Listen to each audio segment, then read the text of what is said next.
when I grew up Even in my Detroit, kids. I thought I was in a bubble. I really thought that I was in the bubble and all the rest of the world that good things happened to was on the outside, and that was my life.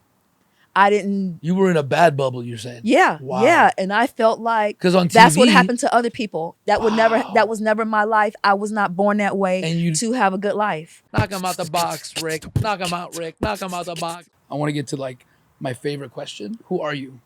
Who am I? Yeah, who are you? I'm a lover.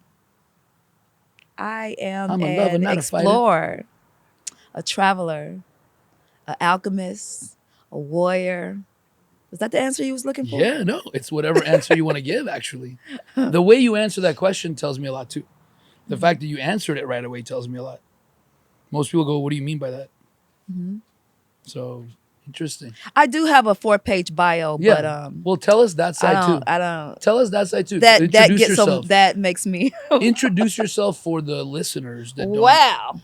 get to read the bio underneath the video. Yeah. Mimi Miller is my name, also known as That Surf Chick on Instagram and TikTok. So it's at That Surf Chick? That Surf Chick Mimi. That Surf Chick Mimi. Yes. But yeah, I'm a surfer now. I've had many lifetimes and journeys. For how long have you been a surfer? 8 years. 8 years. So I vlog about surfing, talk about the surf life. Everything is surf culture for me, particularly indigenous beach culture, which I threw my first film festival last year about. And You submitted a film? I produced it. I created it. What was the film? Indigenous Beach Culture Film Festival. I created a whole festival. Oh, a whole festival? Yes. You were like, forget the movie. Let's just do a whole festival. Let's do a whole festival. Damn. Because I already was doing video, and I noticed that particularly people of color and Black people were underrepresented in the sport. And 7 years ago, I can say 8 years ago when I started, there wasn't, I didn't see people that looked like me on the beach. In the ocean. It was like one, maybe a week. Like I went every Thursday, and I remember going every Thursday and I would see one Black person. So it got to the point where I was collecting Black people. I was collecting people of color, like, let's surf together. Why aren't we here? And How did you find surfing before we like? How did I find surfing? Yeah. Well, did you not surf until 8 years ago? I'm from Detroit. So there wasn't a lot of good surf in Detroit. I don't think I've ever been in the ocean in Detroit. I was at a swimming pool. So when was the first time you were at the beach? Like surfing beach? Here in California at Manhattan Beach. 8 years ago. 8 years ago, I started. First time. I started boogie boarding first, and the reason was I was scared of the ocean, and I didn't want to be scared of the ocean. Wow. So you did it to conquer your fears. Yeah, I didn't. I wanted a relationship with the water because I always felt like the water was my natural element. And can you just like expand on that? I'm just curious about like the psychology behind your surfing connection. Like, were you like always like drawn to the beach, but you couldn't get out the there? beach? Yes. Okay. I just wanted to be in water. I just didn't want to be in California and be afraid of the ocean. Got it. I never in a million years, if somebody had told me 30 years ago I was going to be a surfer, I'd have been like, you on crack. You done lost your damn mind. That's what I'm talking about. So this wasn't like something you're like, there's something about the waves. No. I'd have been like, you know what, your head going crazy. You didn't lost your mind. Me a surfer, yeah, right. Possible. Everything is possible. You never know how your life is going to become. So I just wanted to be in the ocean. I just wanted a relationship with the water. I just wanted to know how to get in. I think the first time I ever got in the water, it was like a rip current day. And when I went in this far, the water was so strong, it knocked me down. And I said, oh, hell no, I'm not, no. Somebody got to teach me how to be in this before I even try this again. So, but I knew how to swim. I taught myself how to swim. You didn't do any. So tell me the process of you starting to surf. Like you went the first day, got knocked down, and no, this is funny. I moved here 10 years ago. So when I first moved here, I used to go with a group of women to the beach, and we would all be dressed up in our Sunday bests and go on the beach every Sunday. Right. And they were all from California. Not in the water, just the beach. The beach. Nobody ever got in the water. Right. So I'm looking around like, well, if they ain't getting in, I ain't getting in. Right. They from here. So one day I just decided to pray, and I was like, God, I really want to get this ocean life. And so while I was there, right, this white guy comes up to me, blonde hair, blue eyes, and he starts hitting on me, asking me for a date. And I said, are you hitting on me? He said, yeah, I would love your phone number. And I said, oh, hell no. This is not Pamela Anderson. I'm Janet Jackson. And you ain't ready for all this, so no. And all my friends started laughing. Well, fast forward now, my spirit said, get away from them. Separate yourself, be by yourself for a while so you can expand on this. So I started leaving them because I realized that we wasn't going to do nothing but sit on the sand. I'm riding my bike down the pathway one day, and I'm asking God about I want a relationship with the ocean. While I'm riding my bike down Manhattan Beach, I see this guy coming across the bike path with these chisel abs and a towel on and a boogie board in his hand, a bodyboard and some fins. And so as I'm going, he's looking at me because my hair is all over the place. And as I'm passing him, I said, oh my God, I remember you a year ago. And he was like, do I got your phone number? And I was like, no, you don't have my phone number. And I started telling him, I was like, you hit on me. And I said, no. And so we got to talking. And I said, you know what? I said, you ride that boogie board? And he said, it's a bodyboard. And I said, I really want to learn how to get in the ocean because I'm scared. But I'm a good swimmer, but I don't know anything about the ocean. And I said, I'll go out on a date with you if you teach me how to be in the ocean. So that's how it started. And he ended up being an international champion bodyboarder of the year. So I was like, what's his name? Dan Mooney. Dan Mooney. Oh shit. Yes. So I was like, so the next time, the second time you met him, you told him, look, now I'm Janet Jackson and Pamela Anderson. Yes. So let's get in the ocean. Yes. And I was like, at first he was like, I'll help you get in the ocean. He said, but this is what I'm going to do. Oh, well, we went out on a date and we were talking about it. He told me where to get a wetsuit. So I went the next day. I had got my income tax check, went the next day, got a wetsuit. I had it on and I'm taking a picture like cowabunga. And he called me and he was like, first of all, don't ever say cowabunga again. Don't ever say it. This isn't The Simpsons. Right. And I was like, oh, and he was like, you serious? And I said, yes. He said, okay, you know what? I'm going to put you in danger in the water. I'm going to put you in rip currents, undertow, backwash. I'm going to put you in the worst conditions ever. But you know what? I'm going to teach you how to survive and ride waves. I'll meet you at 6 o'clock in the morning. And I was like, oh, no, wait. Too fast. And, I was like, hold up. I'm a black woman. I got to thinking, I'm like, okay, God, I'm a black woman. I'm about to trust this white guy with blonde hair, blue eyes, blue-eyed devil. Am I really about to do that? Like, hell to the no, I'm not about to do. In the fucking ocean, the most powerful, force in Wait a minute, it goes deeper than that. We, Black Americans, African Americans have a transatlantic, traumatic experience with coming here. Right. So that whole thing is in our DNA. Wow. So you think that's the reason? Well, I know it's the reason. We carry our ancestors with us. Damn, we are a combination of our ancestors. So that transatlantic trauma is still in a lot of our DNA. Why you think like racism? Racism is in a lot of people's DNA too. Unless you're doing the inner work, the healing work, Akashic records, really getting down to that healing, you are carrying that. I don't know if it's in our DNA. I think it's taught very young. I think it's in our DNA. Like if it's been in your family generation, and when the kids are around and all they hear is how the parents talk. That's true. But I think it's taught. I can agree with that too. But I would say that before I did my genealogy right, and I was doing healing work within myself, and I just did my genealogy last year, and I went with a non-American company because I didn't want the American BS. And I went and I had a thorough one done where they could tell me even things that was if anything was wrong with my health or not, and from the color of my eyes and everything, and even found out I had a fat gene. And when I did that test, I realized that everything that I loved, that where I traveled to, where I had a connection to, was a part of my genealogy. Sure. I do believe that is taught, but I also believe that there's some ancestry there that that, you know, I mean, I know that's hard. That's hard to deal with. But that's hard to deal with. I know. I think but it's an true. important point. It's hard to deal with. I know. It's okay. Let me hold your hand. It's hard to deal with. It's hard. I know it's hard to deal with. I know it's hard to deal with. Let me tell you why. No, we can go to battle on this one. Okay, let's. If you really want to go to battle, because I don't know. I'm ignorant about it. I just don't think there's a. I don't think you DNA. ignorant. I think it's kind of just uncomfortable. No. It's not because I'm uncomfortable. I think you're maybe projecting that on me, really, because I'm only talking about the logic here. I am open. I am uneducated on this subject, so I have no like skin in this game. I look at things very logically.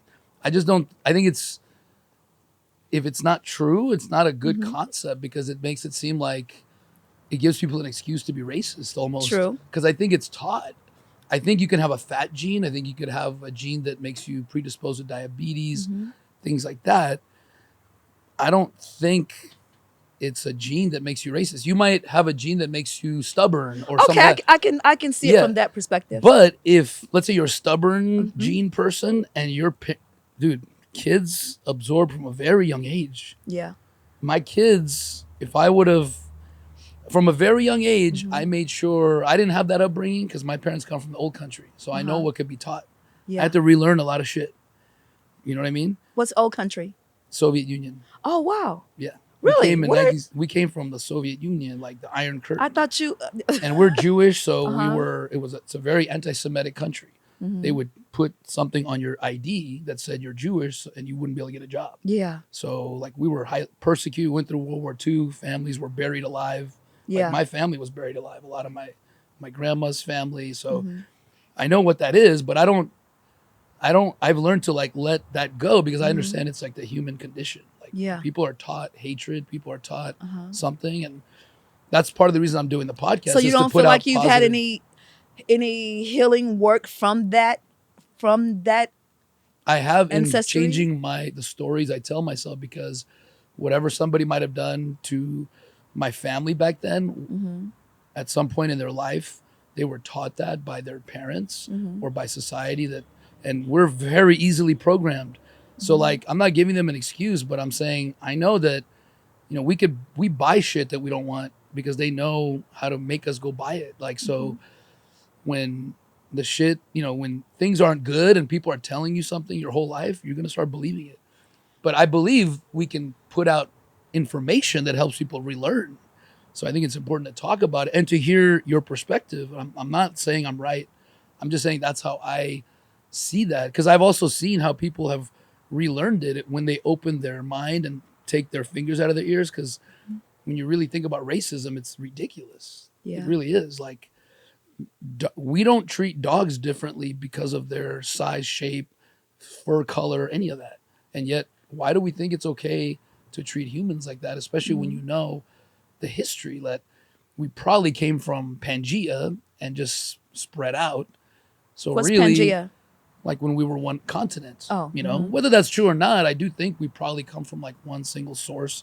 Probably. Well, they say Africa. Yeah, Africa. That seems like the right answer to me. Again, I don't know because I wasn't there, but that seems logical that we spread, and then over the thousands of years, people, you know, that were lighter maybe blended in with the snow a little better and survived. Yeah. So the white motherfuckers survived there, and then the people that were shorter and stockier survived over there. We're all the same. Agreed. We all come from the same, you know, we're all the same inside. So, I mean, and we're culturally different, which I think is beautiful. It's beautiful. I don't want anyone to not see color. I like a colorful world. Right. Embrace the rainbow. I like to look in my closet and see different colors. Right. I don't want a black and white world. I don't want a gray world. I 100%. like cultural diversity. I like Why withhold the world. beauty that every culture adds? Travel. Imagine travel if there wasn't culture. What would be the point? It's the same shit there, same shit there. This is why I don't ever stay at a tourist resort. Wherever the tourists go, I go the other way. Absolutely. I ask, where's all the tourists? Okay, I'm going that way. Right. You want to see the real culture, understand people. I want to go and support local. I want to go see what's really going on. I don't want someone to feed me that experience. So go back to surfing. So he started teaching you, and then so he started teaching me, and we were boogie boarding, bodyboarding with fans on in the lineup, and he. So you showed up to that day that you were like, am I really getting in the water? And how was that day? That day was traumatizing for me. He told me 6. I didn't show up till 8:30 because I was in a house like I had the runs.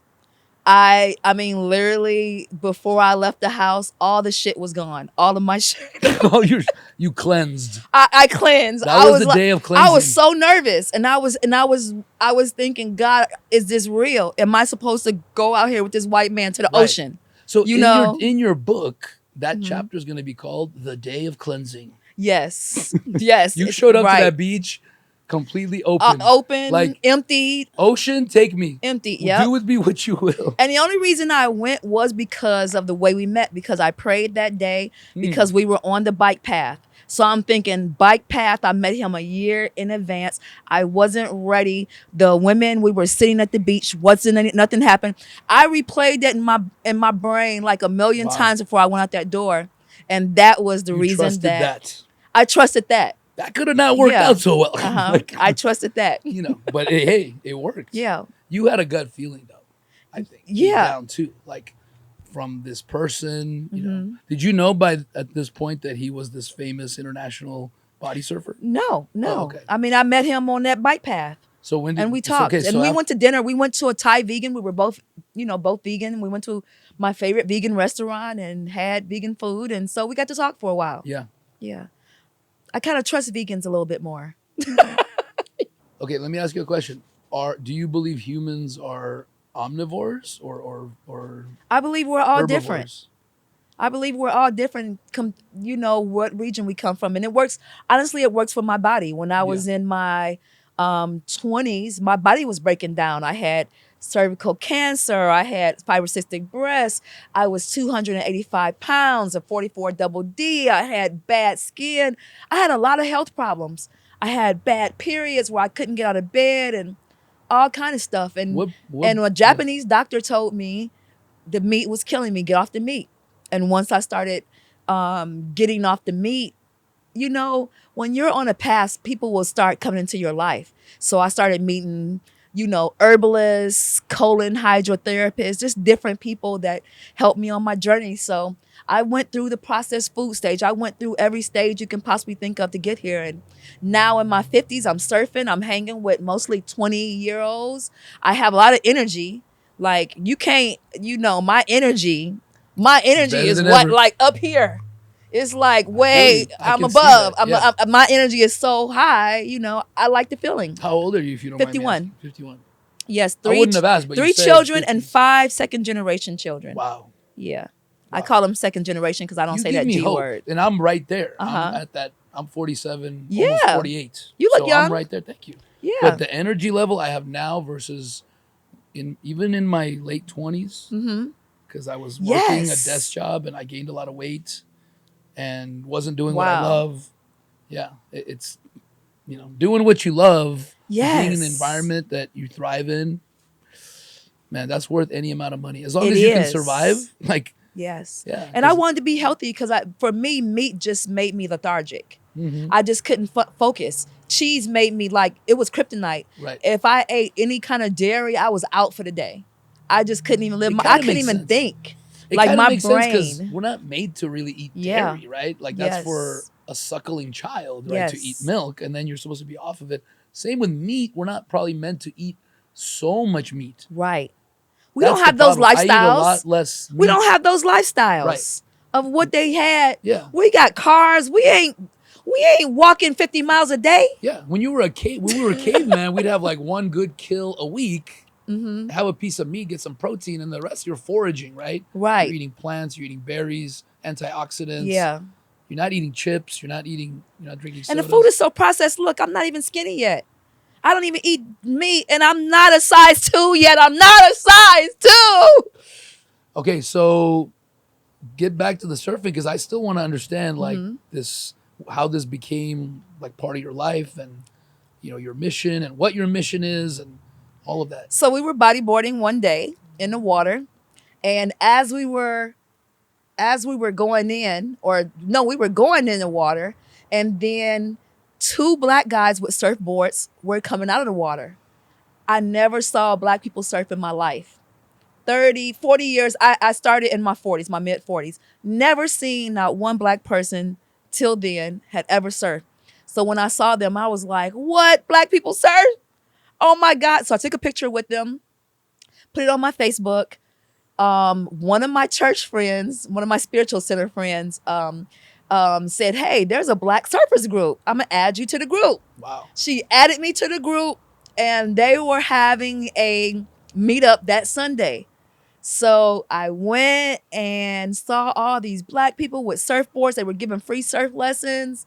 And I was like, what? So I took my first free surf lesson, and I haven't been out the ocean since. And I went to the ocean 4 to 5 days a week by myself. So I took some surfing instruction for like 2 months up in Seal Beach. But it's hard to teach a thick woman how to surf because most guys be like, you know, you do this, you get in the ocean and you do this and you pop up and bam, there it is.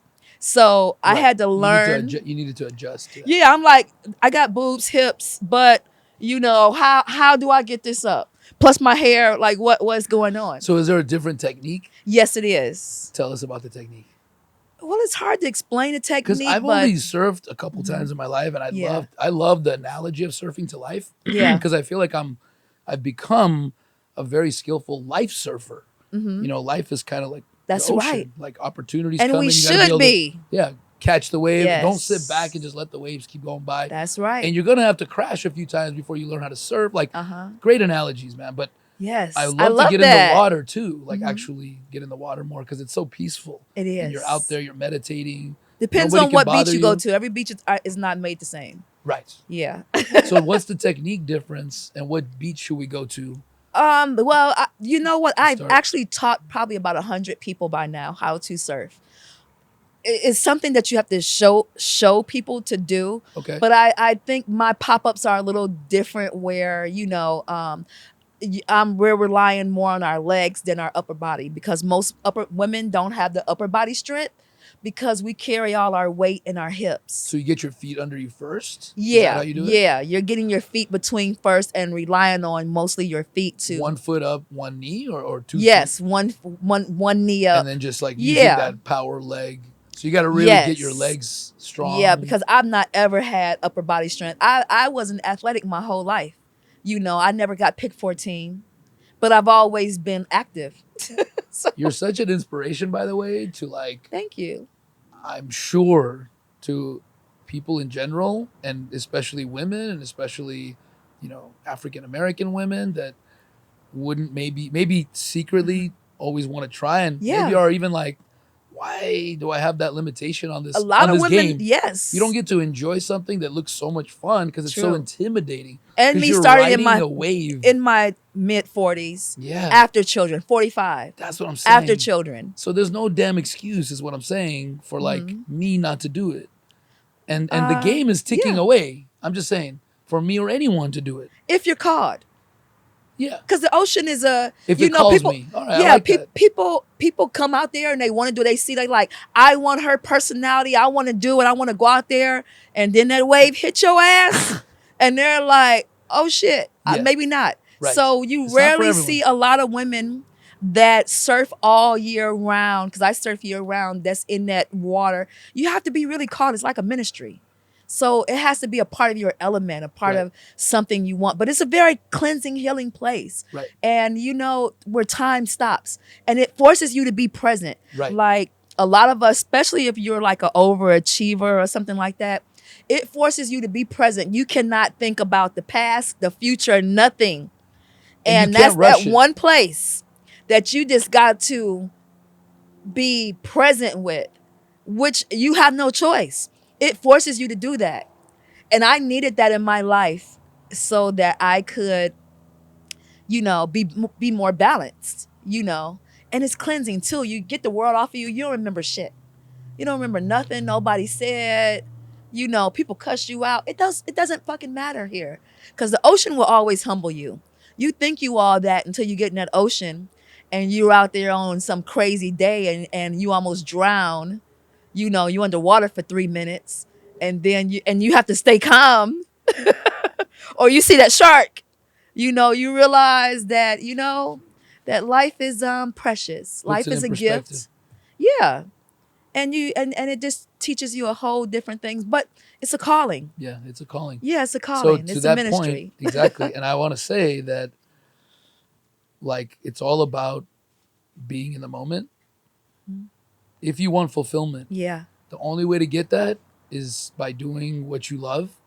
That's why you got to Yes. find out who you are first. Purpose is everything. Okay. Purpose driven life. For me, that's this. Hmm. Like I would love to do this every day. Yeah. I could do it every day. It energizes me because I'm in the moment. It forces me Right. to be in the moment. I got to put my phone, I got to turn it off or give it to someone else. So I can't be distracted. No one can bother me right now. It's just me and the person I'm I can talking see to. that. Yeah. Yes, absolutely. It's just me and you. Even though there's And you people got the around. outside going already. Yeah. This is great. Yeah. And it could be anywhere for me. Uh-huh. Go anywhere, interview someone. I love interviewing people. Mhm. I'm saying, but find your ministry. That's my ministry. That's how and then figure out a way to make it make it monetary That's for you right. too, so you can survive and do what you do best.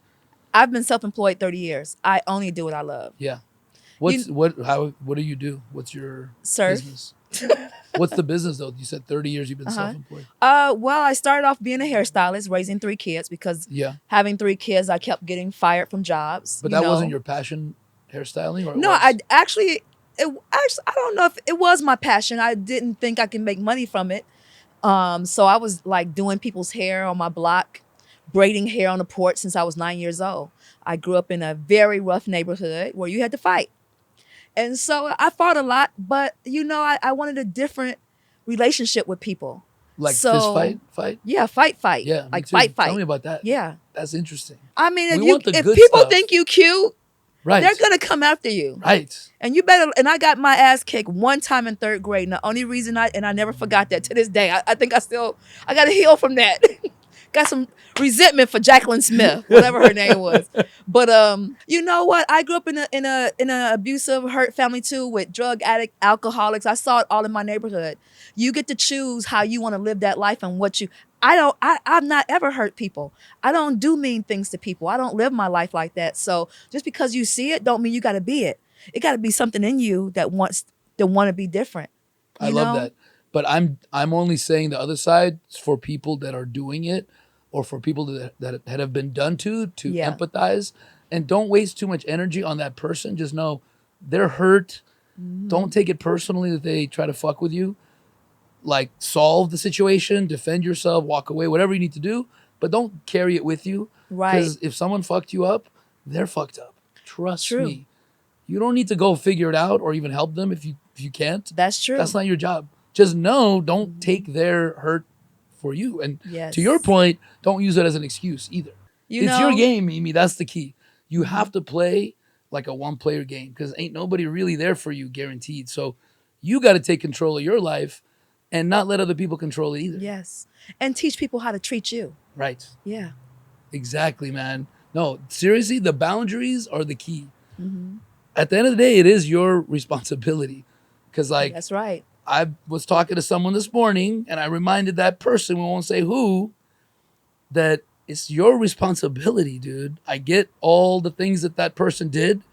You got to set the boundary and go, no mas. That's right. And if you're not saying no mas, you can complain to me if you want, but I'm going to tell you, like, okay, that's great that you let it out. Now, what are you going to do? Because you're allowing it. Are you handcuffed to the bed? Well, we have to realize too, some people are addicted to pain. True. We got to Or figure they're out if afraid people of are change. pain. Yes. Whatever's afraid of out there's change, addicted to scarier. pain. Well, It's all whatever's out types there that might make be up the world. Exactly. So we have to know our tribe.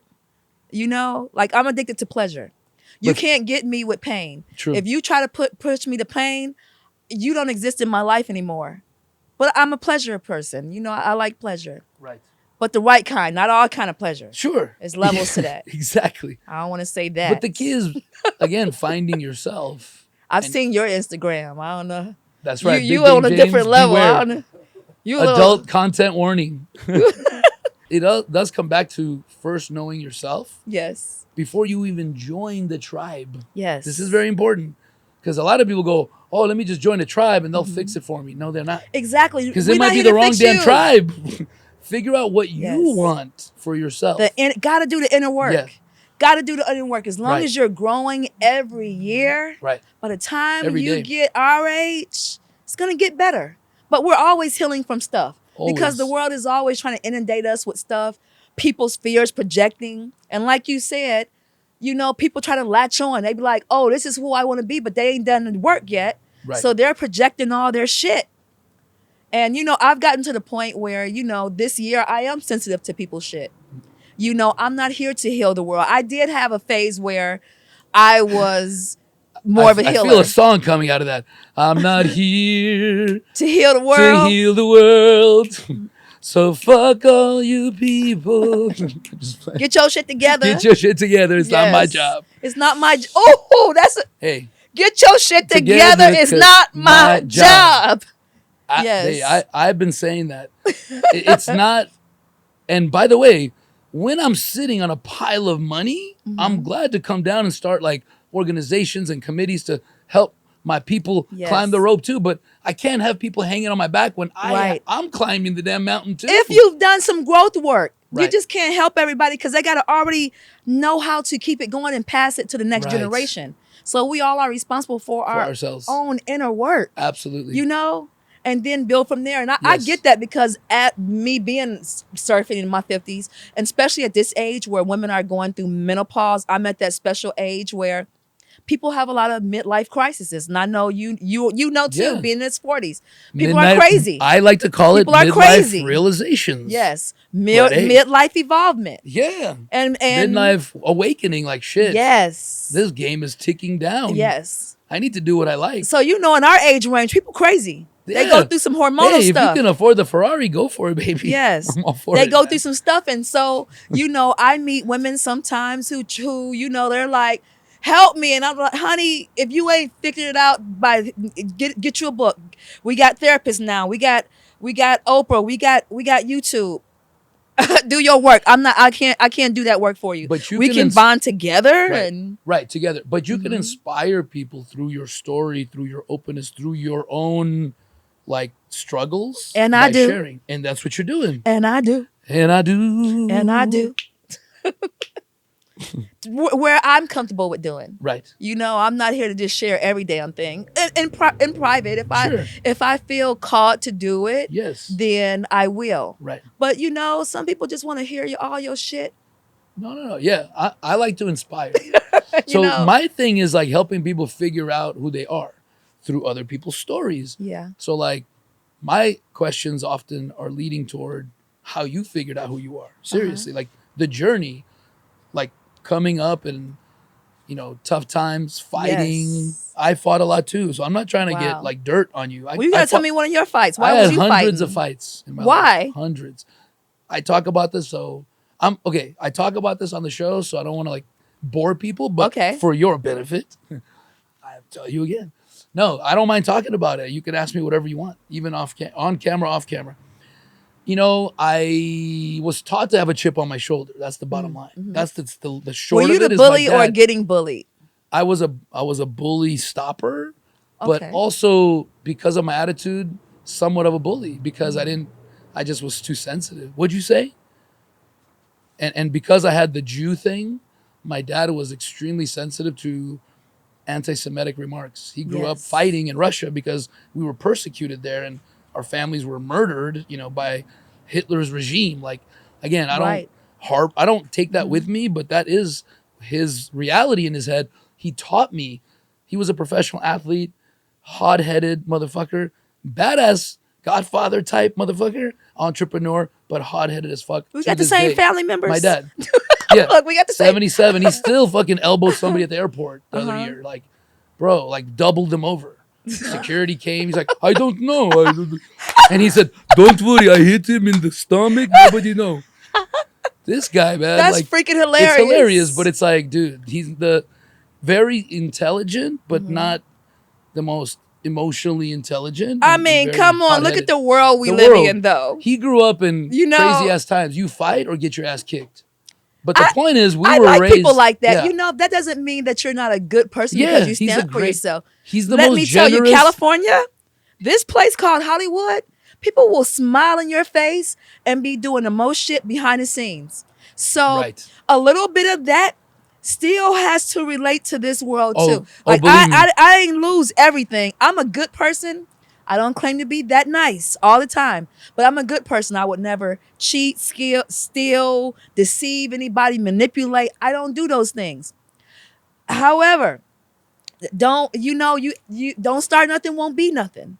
Right. So I mean, like in the water, even in the water, I go in the water. I go to Malibu to surf sometimes, and all those white people will smile at your face, and they will be smiling and snake your wave. They will smile and cut you off, won't let you catch a wave, and have that poker face, that smile on their face, And they and know will what they're make doing. sure, yes, It's not like, territorial sorry. as heck.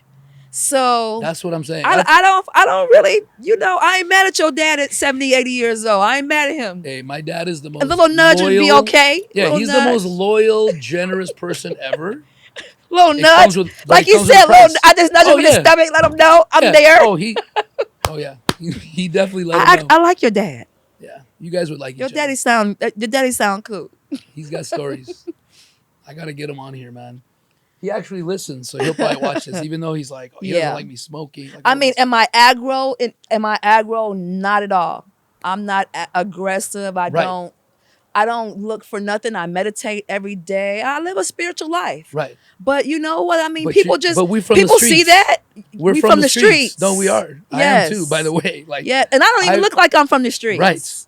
Meaning, I was jumped many times, like because I just played outside everywhere. Yeah. I was everywhere in the projects and bad neighborhoods. Like, Yeah.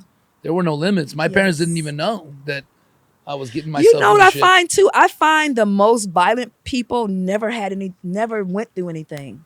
I know.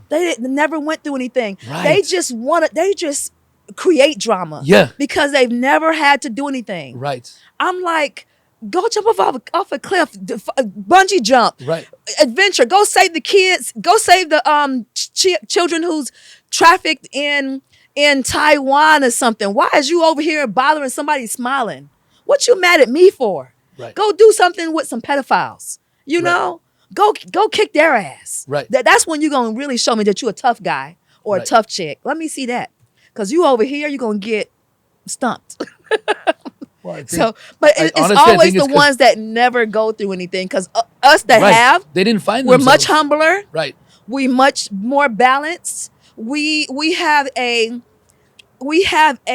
broad level of anger. You know, how do you get to here? Right. Like it takes me a long time to get over here. Once I'm over there, though, And appreciation. yes, Like, there's an appreciation for life, I think, yes, because of all the shit that you see.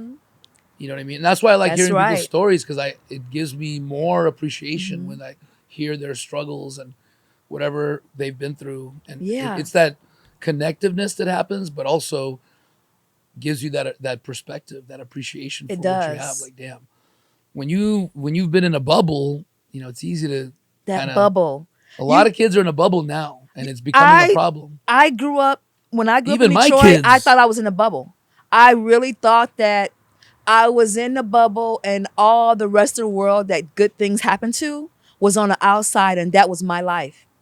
I didn't, You were in a bad bubble, you're saying? yeah, Wow. yeah. And I felt like 'Cause on that's what TV happened to other people. That was never my life. I was not born that way And you- to have a good life. So and you I thought it really was impossible. I thought it was a real bubble. This is I thought important. this was my life and that's it. Can you imagine how many people A are lot, feeling that way right now? a lot.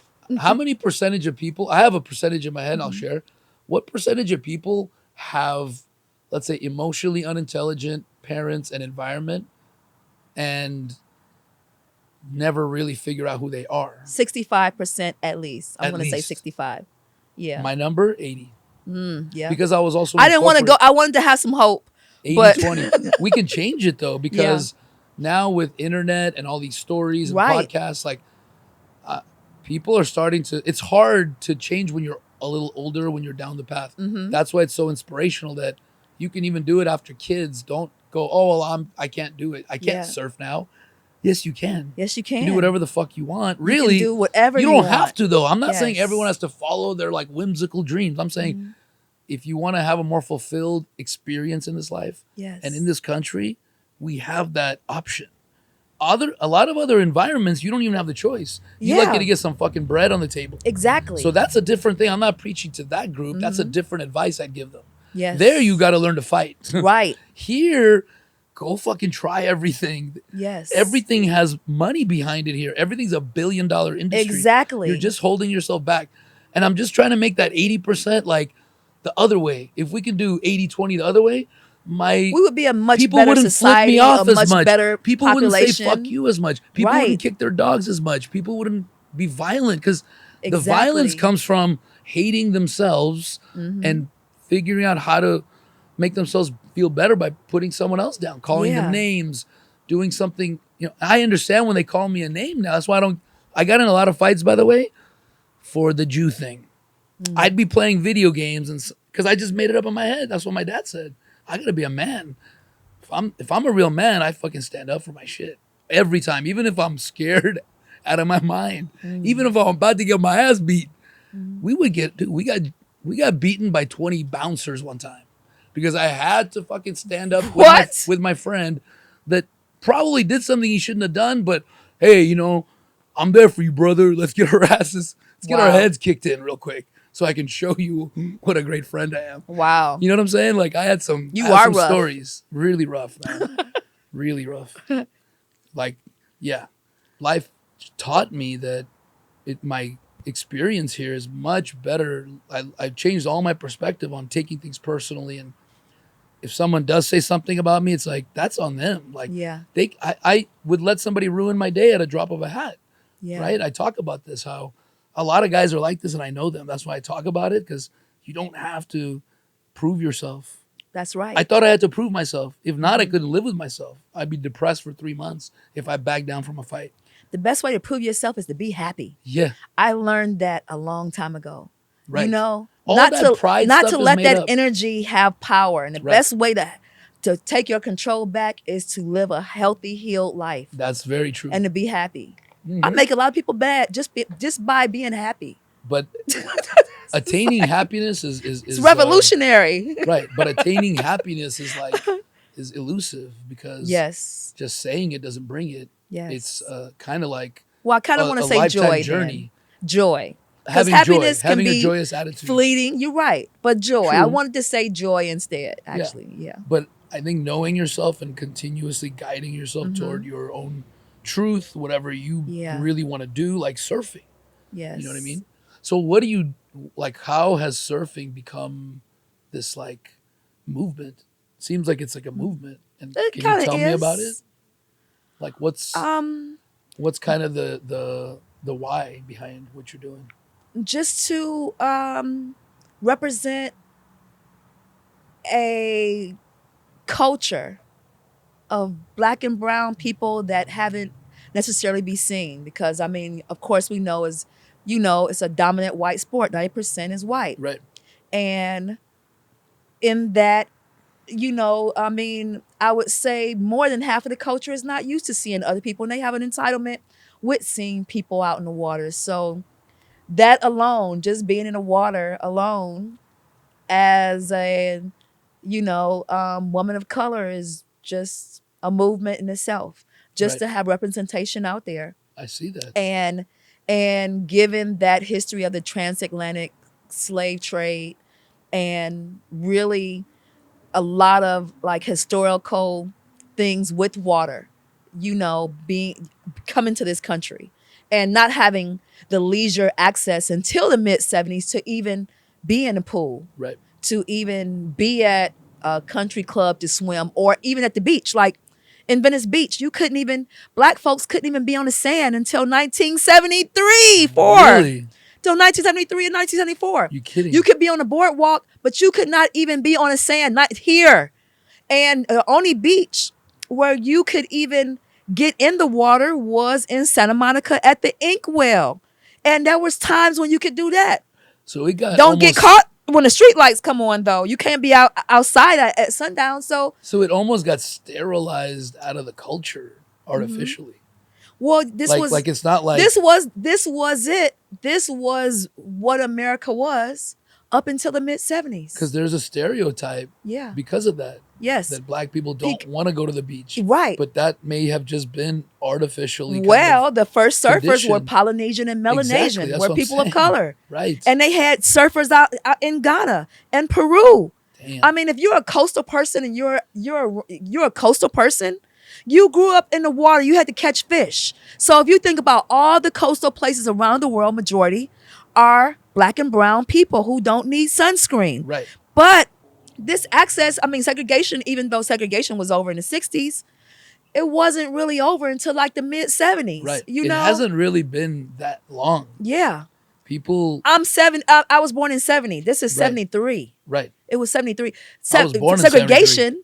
right? Yeah. Segregation wasn't even over until 6 years before I was born. Right. So No, it's. So you're it talking about seems like a all long that time entitlement ago, in the water. But it's still, yeah. Yeah, all that entitlement, and they raise entitlement children. So you're sort of, I mean, you're kind of and like. then they see you, and then they got a problem. Right. And I'm from Detroit. Right. You a surfer? Right. You talking to me? You a surfer from a rich. I will beat your ass, white boy. I will beat your ass. Do not talk. Look the other way. You got to take. I have cleaned out the whole lineup. Like all y'all go that way. You're fucking surfers. You live in these houses. You don't even understand this kind. You don't even Right. understand. The So that origins. alone, that alone is, I guess. So you're kind of like you're restarting a movement. I wouldn't Or say starting I'm a movement? restarting it Well, because starting- there's people before me. Okay, There's all right. there's You're part there's of a generation movement. before me. Fine, you're part of a movement, Mm-hmm.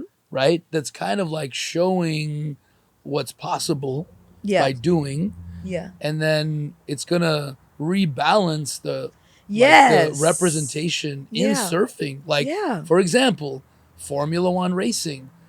Now, surfing is very accessible, meaning, Mm-hmm. I mean, you do have to have a board, Yeah. so there's a little bit of money that you need. Yeah. A lot But of money. like Formula One, Formula One is It's expensive. Right. Somebody sponsor me, please. See, that's the thing, right? Is is it an expensive? Oh my hobby? God. Yes. Like right now in my Like, car, I if a- have a $900 surfboard and my other one was $500. My wetsuit, you have to have a summer, winter, and spring wetsuit. They're $300, $250 to $300 a pop. You got to have wax every week. Would The you wax be is damn open- $2 a pop. I mean, you got to have all these stuff. You have to pay for parking everywhere you go. You got to drive. Mhm. I do a film festival to celebrate black and brown children, black and brown people, because there's a lot of negative images online. I Right. mean, up until like the 80s, there wasn't any, I mean, there was a lot of derogatory messaging about black people. I mean, and it's still there. I mean, if you think about, say for instance, the opening of any Hollywood movie, let's say 5 years ago, and or episode, you see Hollywood, picture Hollywood. Who are you going to see first? You're going to see the white woman walking with her bags on Rodeo Drive looking hot. Then you see the hot rod guy with the Ferrari or Lamborghini, and he's racing down the street and he's blonde. And then pan over to the beach, and you see the white girls with the blonde hair on the beach, and they're having fun, big boobs. And then where they go, then you keep going through the city, right?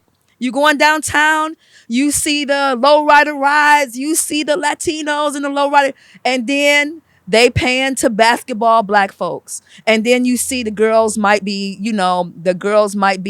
playing jump rope, black girls. Yeah. But that's it. You might see some some people shooting dice, and you see black people doing that. Why are those stereotypes like we ain't in the water? This is California. Right. This is California. Black folks do yoga. Everybody is integrated. We do all kind of stuff. Everybody does everything. But the images is so, and being a hairstylist, I was a hairstylist in 3 states, from Detroit to Las Vegas to here. I've met people from all over the world, and the stereotypes that people tell me that they've saw. Oh, I thought every black person was a rapper. Oh, I thought every black person lived like this, or they were that way. And we don't have open minds, or we're, a certain kind of way. But I mean, remember, California is a different world from the rest of the world.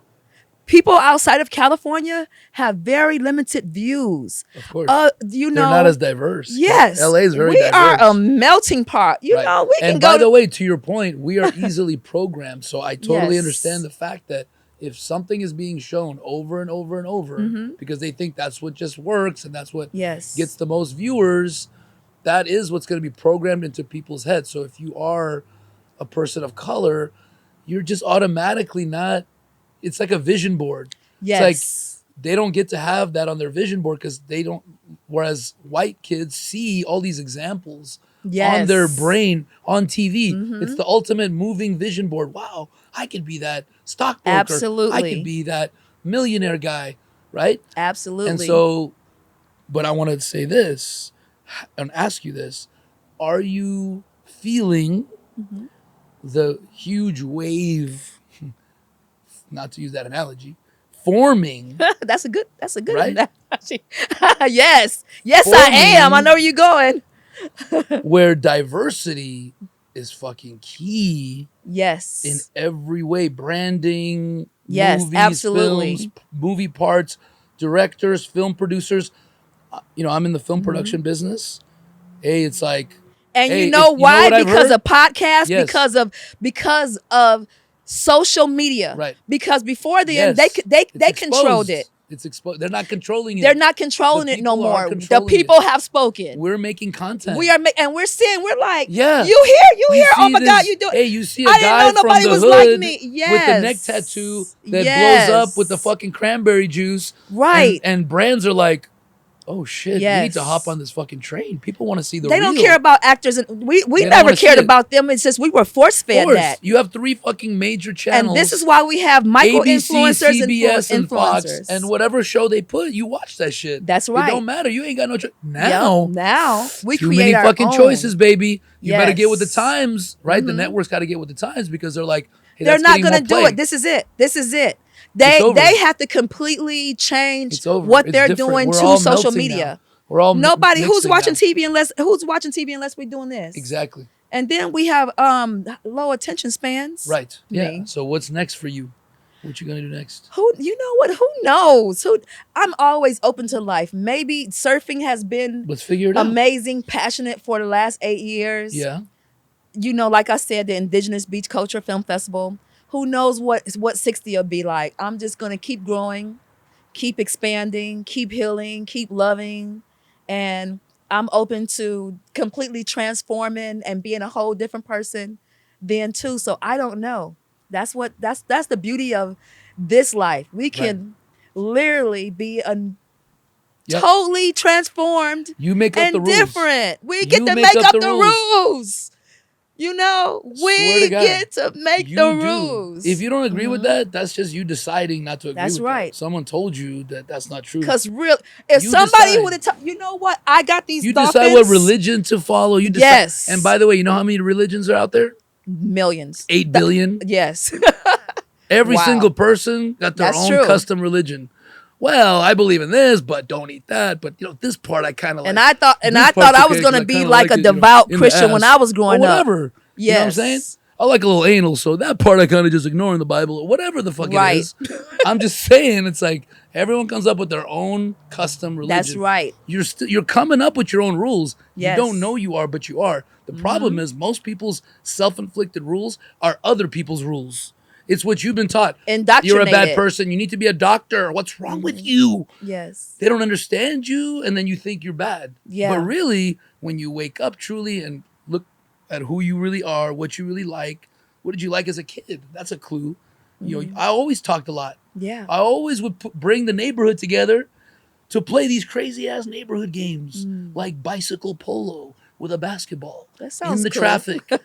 Sounded like a good idea at the time. Uh-huh. Till little Johnny flipped. Yeah. I'm not gonna use real names, but the bottom line is we were a little nuts, and I understand how someone out there that's listening to this is living the same reality And it's that's the kind of reality to people I you. like. See, that's the kind of people we can help. I know. I feel like I help fighters. Yeah. I feel like I help people Right. who survived Is it- and let them know that you don't have to keep surviving. No, You right. can thrive. Like, And is it benefiting your game? That's what you should ask yourself. If you're Mhm. making money fighting, shit. But right. it didn't really benefit my game other than in the moment. I guess if you're in a tough neighborhood and you need Yeah. to let people know so they leave you alone, okay, that could. I'm just being real about it. I don't want to True. say don't fight, children, because it depends on your fucking environment. If they're Yeah. cornering you, got to kick them in the balls. Whatever you got to do, bite Yeah. their shoulder if you got to defend yourself. Sorry, Mhm. you know what I'm saying. But there usually is a way out. It is. You know, That's right. Yeah, and how you Absolutely, deal there's with a those way out. bullies too, because you know, like I could have avoided. Now that I look back, a lot of those things because I was just very. I had a lot of rules, Mhm. and now I look back, I'm like, I was a fucking crazy son of a bitch. No Yeah. wonder they called me crazy Russian. You couldn't say bitch, you couldn't say motherfucker, you couldn't fart. If there was a girl around, I was taught like to be very chivalrous. So if there was a girl around and you farted, that's a fight. Serious. Mhm. So I got into a lot of shit like that. I It heard the wasn't- Russian women are tough too. Oh my you know, God. I like Russian talk. Yeah. Women, Russian, They're straight. They're They don't smile. tough. Yeah, Unless it's a funny joke. I like them, but you know what? They grew up. They have a set of standards I kind of like too. Russian women got some high level standards. Oh, you need to meet my wife, Tanya. Yeah, She's Ukrainian. We're yeah. Ukrainian, by the way, both of us. Wow. Okay. You Yeah, gotta meet her. I like Russian. She's a bad bitch. Hmm. Yeah, she's the bad bitch. Yeah. No. She's Yeah, I like for to look sure. because you know US be having some flimsy standards. Oh, I don't. sometimes. You the know what? I US. don't really fuck with nothing but bad bitches. Yeah. I'm just saying. I love strong women. Yeah. I think women are just as powerful as men, Mhm. and got to lean into. That's a real man right there. You got to lean into. If you're a feminist, more feminine woman, lean into that. If you're a masculine woman, lean into that shit. Mm-hmm. Whatever combination you are, lean into it. That's your fucking power right there. That just hit me right now. Oh, that's a good After black 40s. female surfer from After Detroit 40s. starts at what? 45. 45 years old. Yes, 44, First 45. time in Yep. the ocean. Learns Mm-hmm. to like, and then eventually learns to surf and becomes a surfer. Yeah. And you identify yourself like career-wise, passion-wise as like a surfer. Yeah. A vlogger, videographer. I Yeah. guess you can say documentarian. But it's okay. A person I who, feel who like, documents. I feel like you're Uh-huh. yeah, I got you. And you're more than one thing. But I Hello. feel like surfing right now, like you said, you could always change. You might be a award-winning author in 5 years and go, Mhm. I'm just writing all the time now. That would be great. I have 2 books, so that would be great. See? Okay, so the Mhm. point is right now, I feel like the surfing is your ministry. Hi. And the vlogging is you just telling the story in a, in your own way. Like the vlogging is just the medium for telling your story. I don't know if you're really a vlogger. Do you understand? Yeah. You're not a professional vlogger. You're a surfer that vlogs. Hi. Why your you barking story. at me? What I do? This is Cannoli. Hello. He doesn't like not being the center of attention. Oh, is that what it is? Yeah, just ignore him. Well, hello Shush. there. Cannoli. Cannoli.